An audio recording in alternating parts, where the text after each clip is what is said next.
大家好啊，我係 Tiffany 啊，好耐冇同大家拍過一啲長片啊。咁今日咧呢條片咧就係想講一樣關乎我人生嘅嘢，一啲重大嘅宣佈嚟嘅。咁咧我咧去得到呢一個嘅 diagnosis 之後咧，其實都等咗可能大概差唔多1個月啦，先同大家公布呢一個消息。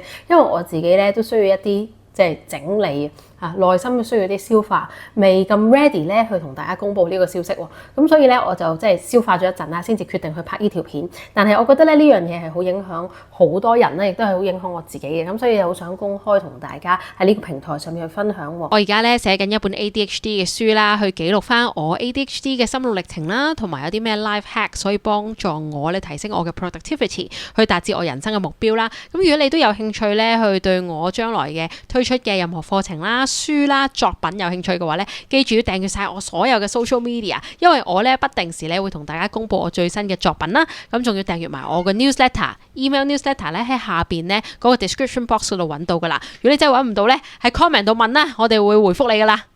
咁咧，我前嗰排咧講緊係7月，應該係大概係10零號啦嚇。咁咧我就去咗睇醫生。咁其實係睇呢個精神科醫生啦。咁點解會想睇精神科醫生咧？其實咧就係因為咧前嗰排咧呢幾個月啦，咁伴侶咧開始同我講話，我覺得咧你嗰啲拖延嘅狀況咧好嚴重啦。即係例如我會想去叫做去沖涼咁樣。咁沖涼之前咧，咁其實就係去拖延咗好耐，成日咧諗起個話題咧，又即刻想同佢講，諗起個話題即刻想同佢講啦。咁可能如是者咁樣出入個廁所咧，其實係走咗3兩次。跟住咧瞓覺之前咧，我有好多時好多話題想同我伴侶分享啦。咁咧我伴侶已經好眼瞓想瞓覺啦，但係咧我就話即係覺得好失望啦。佢瞓咗，但係我仲有話題想講。咁咧有好多呢啲嘅狀況啦。咁我伴侶都係一個好 well read 嘅人嚟嘅，即係佢都係睇好多書啊咁樣。咁咧佢就會周圍去睇唔同嘅書啊，睇下有啲咩幫到我呢啲行為啦。咁佢就發現咧，原來有啲人咧佢哋有一個症狀就係叫 neurodivergence。咁呢個係一個美國嘅稱呼嚟嘅。咁我哋喺香港比較熟悉嘅一個稱呼咧，就係佢叫 ADHD 啊。所謂咧嘅一個叫做attention deficit hyperactivity disorder。咁呢個係個長名啦。咁其實咧就即係話佢有一個叫做過度活躍症咁樣樣，係啦。咁我哋成日都會覺得小朋友有過度活躍症啦，咁大人唔會有啊嘛。咁呢個係我哋一般人個迷思。咁亦都會覺得呢啲小朋友一定係喐嚟喐去啦嚇，停唔到嘅。咁大人唔會有啦咁樣。咁其實咧原來咧我去睇咗呢個醫生之後咧，咁我自己懷疑自己有嘛。咁我去睇咗醫生之後咧，咁呢個精神科醫生咧其實都係我一個朋友嚟㗎，我以前唱歌識嘅。咁咧佢就同我講，原來咧越聰明嘅人咧有機會咧係越遲發現嘅喎，呢一個嘅 ADHD。咁我自己而家已經係36歲啦。咁我一路咧咁多年以嚟咧，咁我讀書成績又唔錯，咁我自己有我嘅事業，咁有一定嘅知名度咁樣啦。咁我又會覺得我應該唔會有啩咁樣。有好多人都會同我講話，喂，你讀書咁叻，有乜可能有 ADHD 啊咁樣？係冇可能啦嚇！你即係嗰啲成績咁好啊，一係 A 一係 B 嘅咯喎咁樣，即係冇可能有 ADHD 啦咁樣。即係佢哋覺得過度活躍症就係坐唔定，跳嚟跳去，即係跑嚟跑去，咁變咗係唔會讀到書啦咁樣。咁所以就覺得我作為一個以前都係一個叫做港大嘅法律系畢業嘅人啦，佢哋係唔會覺得我有嘅。咁但係咧咁我伴侶覺得我有機會有嘛，咁我咪去睇醫生咯。咁個醫生咧其實問咗我差唔多成1個鐘嘅面診嘅。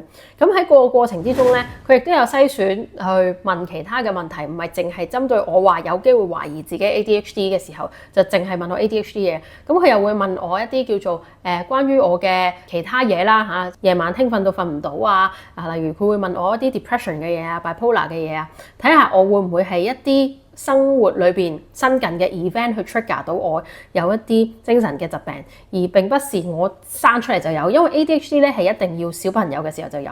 佢問咗我好多關於一啲小朋友啊、青少年啊我嘅行為表現啦咁樣啊，咁跟住咧佢就同我講我係有 ADHD 嘅。咁其實我最初都唔係好信啦，咁我就可能都問咗佢幾次係咪有㗎？你係咪肯定啊咁樣？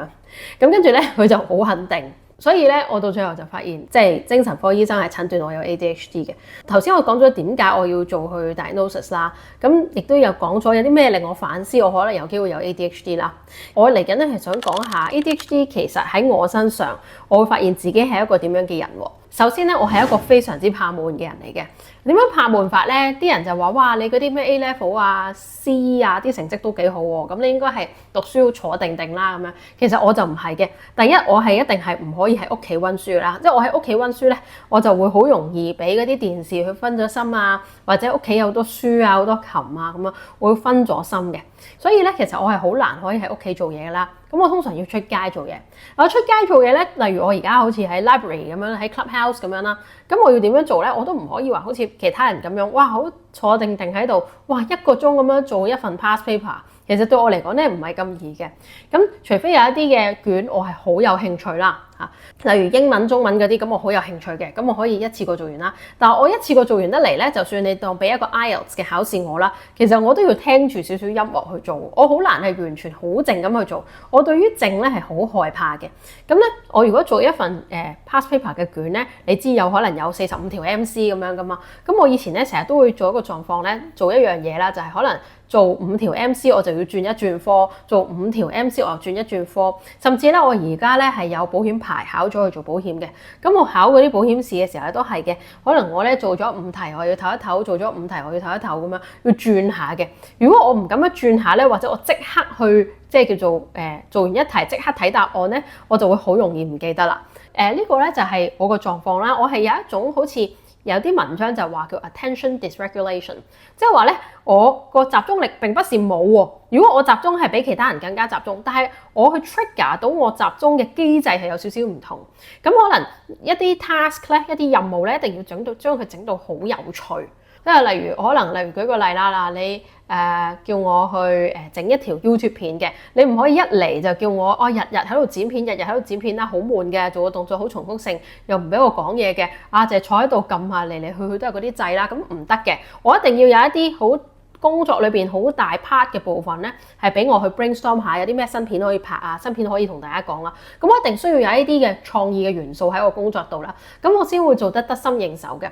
咁好怕悶係其中一個好重點啦。咁我記得咧，以前咧同一啲朋友去 grad trip 嘅時候咧，咁同佢哋講，即係坐飛機啦，咁10幾個鐘去歐洲去 grad trip 啊嘛。咁去 grad trip 嘅時候咧，其實我有個朋友，我多數朋友都好內向㗎嘛。咁佢哋可能唔提出話題嘅時候咧，我就會好辛苦。因為我會覺得人與人之間講嘢係唔應該有 dead air 嘅，dead air 係令我好辛苦啦。咁至於咧，我如果講咗啲嘢俾另一個人聽，嗰個人唔回應我咧，其實我都會好辛苦嘅。咁我覺得哇，有冇搞錯？你做咩咁唔中意我嘅？點解你唔回應我？我講完之後你唔OK 啊咁樣咧？咁其實我都會覺得哇，好唔得啊！即係我係好需要 reciprocation， 即係話回應，就係我講完嘢，你要有一個相對應嘅回應。有啲人就係話咧，其實ADHD 嘅人咧，有少少 in this sense 同大家認識嘅自閉症有啲似嘅，就係咧我哋對某啲嘢好執着嘅，例如可能我講一啲嘢，你就要好體面或者好有鋪排咁樣回應我啦咁樣。如果嗰個人唔係咁咧，我就會覺得嗰個人係好冇禮貌嘅，或者我會唔中意嗰個人啦咁樣。咁會有呢啲情況啦，即係好怕悶啦，好同人哋溝通嘅時候要求會好高啦嚇。對於自己咧，其實要求都會特別高嘅喎，喺某啲自己有興趣嘅部分，例如我會覺得自己彈琴要彈得好好啦，可能我要覺得自己拉琴拉得好好啦，舉個例啫嚇，或者可能我覺得我自己講英文要講得好好啦嚇。咁我對自己有某啲好高嘅要求咧，係唔會去放低嘅喎，好執着嘅喎咁啊，醫生又問我，其實你屋企會唔會好亂嘅？咁我又唔會好亂喎，因為咧我對於嗰啲 clutter 咧雜物咧係好高敏，當太多嘢嘅時候咧，我就會好唔舒服啦。咁所以咧，其實我又會執得相對比較整齊啲嘅，係啊。咁有好多呢啲狀況，同埋我哋會比較大頭蝦啦。咁例如咧，朋友請我哋食糖，咁我哋唔中意食，咁可能咧劈咗落個褲袋度，跟住就會擺咗落去洗衣機度洗啦。咁由細到大咧都俾人鬧啦，就係話你做咩成日唔見銀包啦？咁當然我而家大個咗咧，我有啲機制令到我自己比較唔容易唔見嘅。再加埋而家科技發達啦，八達通你可以喺電話都可以嘟到啦，咁就唔使攞銀包出嚟，咁就冇咁容易唔見啦。咁但係細個嘅時候咧，成日都俾人話唔見嘢，再加埋咧成日都俾人話夜晚唔肯瞓覺，日頭唔肯起身嘅，即係醫生都有問我話啊，你會唔會可能太興奮瞓唔着啊？咁瞓覺對於我嚟講咧係一個大問題嚟嘅，因為咧我係如果我嗰日唔係攰到嘔電，即係可能哇所有成個電100%跌到去0嘅話咧，我係好難瞓覺㗎。咁所以咧，我係一定要用一啲即係叫做planning 啦，令到自己一日咧去排到好 full，咁我就冇咁容易瞓唔着啦咁樣。咁但係咧，其實我又瞓得好好喎，我係應該咁講，我可能6個鐘我係完全唔會醒，跟住我就會醒啦。醒咗之後咧，咁我又可以做嘢噶咯喎，咁樣我有好多嘢都好亂㗎，例如我而家做 YouTube。咁你可能見到我做內容，但係我好多嗰啲內容嗰啲片咧，我 save 到周圍都係啦。咁其實係要我男朋友幫我手去做呢啲叫做 save 片嘅動作，我將佢 save 到整整齊齊啦咁樣。甚至我可能有一啲比較刻板嘅嘢，例如我自己嗰個可能 email 嘅戶口嘅密碼，我係唔會記住嘅，我係俾我身邊嘅人記。其實係唔係好健康嘅，有呢一啲嘅症狀，因為我好怕做一啲好刻板性嘅嘢。咁所以咧，我想同大家講咧，其實 ADHD 有好多對我哋生活嘅影響。如果我哋唔認知嘅話咧，可能我哋一直都會去怪責自己啦，覺得自己就係有問題，或者係怪責其他人，就覺得人哋有問題去唔接納我哋。我哋其實去收一啲資訊啊，或者我哋做我哋嘅行為嘅模式咧，都係會有少少唔同㗎。咁所以其實好想大家去關注到呢一點啦，額外再同大家分享下啦。我返公司咧，我去開會嘅時候咧，因為大家都知道我做保險業咧，其實好容易去返公司，即係要開會㗎嘛。咁開會咧，其實好多啲同事咧就會好平鋪直敍咁樣去講一啲唔同嘅產品啊，或者唔同新嘅一啲 incentives 啊，一啲嘅 motivate 同事去跑數嘅一啲叫做獎賞啊咁樣。當佢哋講得好慢咧，嗰啲細節位咧好細嘅時候咧講到，咁我就會好辛苦啦。聽呢啲嘢咧，我就會好容易走神，好容易 distracted。咁我要做嗰樣嘢咧，就係我一定要需要電腦啦，需要電話啦，去幫我 take notes 嘅。如果我唔 take notes 咧，其實我就一定會走神。咁經常會有一個狀況，如果我唔能夠講住嘢咧，我亦都係會走神。所以咧，好多時學語文嘅方式，我都係一定要不斷講嘢，不斷講嘢咧，我先學得到咯。咁所以呢個就係我學習嘅模式。咁會影響到我返工，可能啲人會覺得，喂，一張台啫，一張凳啫，可能係部電腦啫，其實有咩咁緊要咧咁樣？但係對我嚟講係極度緊要咯，因為冇呢啲嘢嘅時候，我就會係走咗神，就聽唔到嘢啦。跟住咧，全個 meeting 咧都變咗係廢咁樣，即係好似浪費咗時間。咁我以前就會覺得係一定係人哋講得差，所以我先吸收唔到，大家都吸收唔到。但係我發現咧，其實唔係嘅，好多人都係吸收到，係我吸收唔到咧，係因為我吸收資訊嘅方式咧，人哋係唔可以講得悶。一係咧就係可能人哋講少少，我就要去即係叫做互動式。即係我係好適合嗰啲國際學校嘅互動式學習嘅，我係唔可以人哋單向式咁樣去向我輸送一啲資訊咁樣咧。其實我係咁樣係吸收唔到啊。咁所以我想同大家講，其實呢一個 ADHD 嘅即係呢一個 neurodivergence 呢一種嘅症候啦嚇，其實係好影響我哋日常生活，或者我哋自己所謂患者。其實雖然我哋唔係即係未必係你可以講係一個病嚟嘅。係啦，呢種 condition 啊，咁我哋其實好影響我哋平時日常生活。我想同大家講就係，如果你都曾經懷疑自己，可能會有呢一個情況喎，不妨去睇下醫生。其實你 get 咗一個 diagnosis 咧，其實醫生嘅 diagnosis 已經好可以幫到你去 become self-aware 一啲咯。咁另外咧就係醫生都有同我講話，我唔一定要食藥嘅。咁除非我有一啲工作，可能我要牽涉到大量嘅 concentration 啦，要極度集中嘅。舉個例，例如我揸飛機咁樣，咁例如我做律師咁樣，咁可能我要好集中嘅，咁就可能要食嗰啲聰明丸之類嘅藥啦。咁其實係會有分咩4個鐘啊、7個鐘啊嗰啲嘅一啲live 嘅嗰個藥效啊咁樣。咁其實醫生有同我講，我可以選擇食藥，或者可以試下，喂，食藥其實有咩感受嘅咧咁樣。咁但係我而家 so far 咧，我都係冇食藥嘅，我都同咗醫生講，我係唔想食藥，我想睇下 behaviour wise 有冇啲咩可以改變，令到我自己好啲啦。咁未來嘅展望咧，我到最後要同大家講咧，就係其實我自己都好驚同大家講呢一番話嘅，但係咧，我係覺得咧，我將來咧好想去寫一啲關於 ADHD 嘅書啦。